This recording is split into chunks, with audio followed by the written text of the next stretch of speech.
Hello, I'm Glenn Chu, a broker associate at Century 21 Select Real Estate in Madera, California.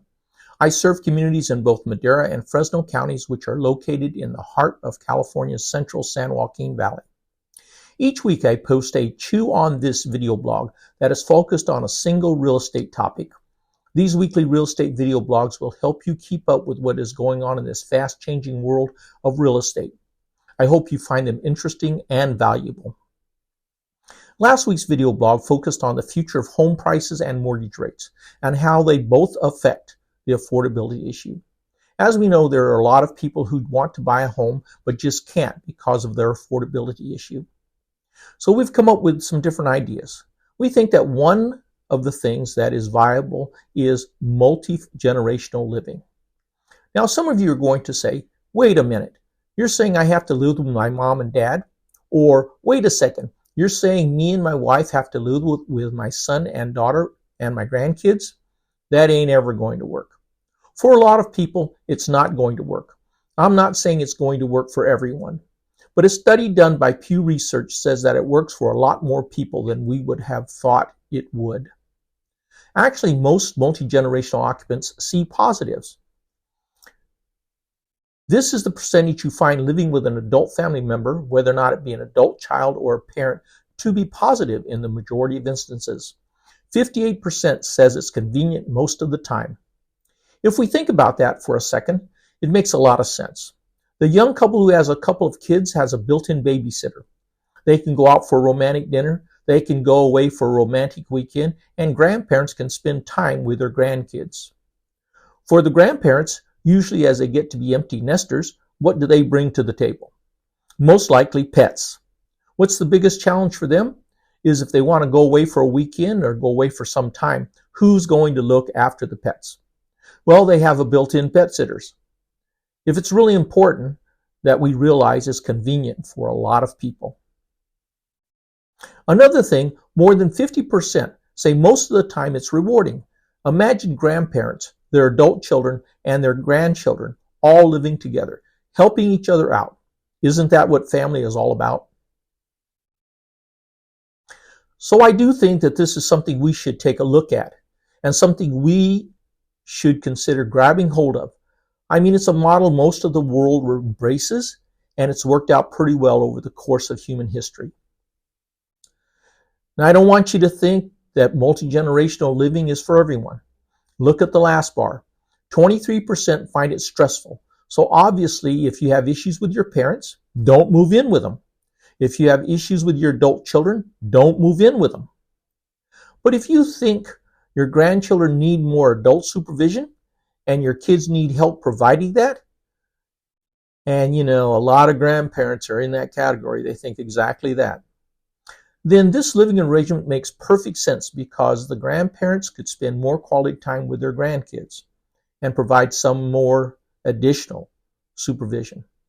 According to the Triangle Business Journal, the circumstances over the past few years between 2008 financial crisis and the COVID-19 pandemic have changed the way families are buying houses. According to data from the National Association of Realtors, multi-generational buying rose to an all-time high in 2022 of 14%, compared that to 2021 when this option was at 11%. So what we're really talking about is that there's a 30% increase in the number of people that are buying multi-generational homes. And that's more than 1 out of 10 houses that are sold are multi-generational homes.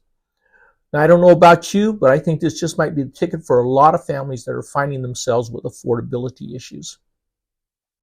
According to Pew Research, multi-generational living has increased among all age groups over the past 5 decades, but the increase has been fastest among adults ages 25 to 34. This can be one of the answers towards the affordability challenge that millennials are facing right now.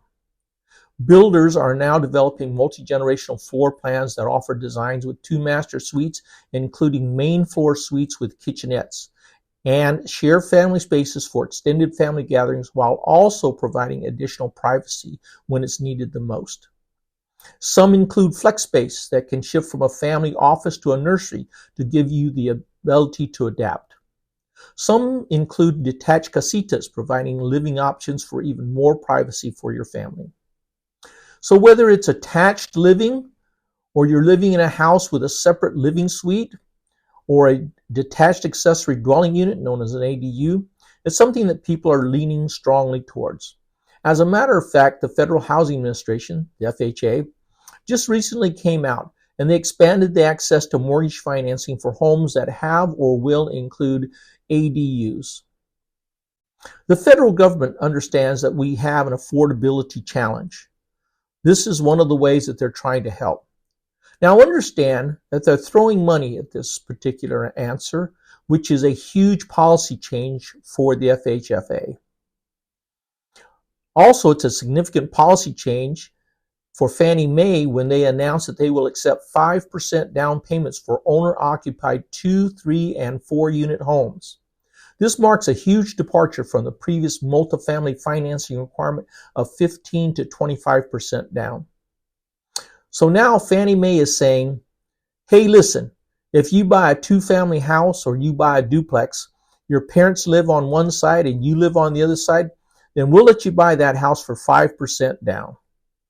Again, another way the federal government is eliminating some of the challenges. And I think it's important that we understand this can be a partial answer as buyers look for alternative solutions to their affordability issues.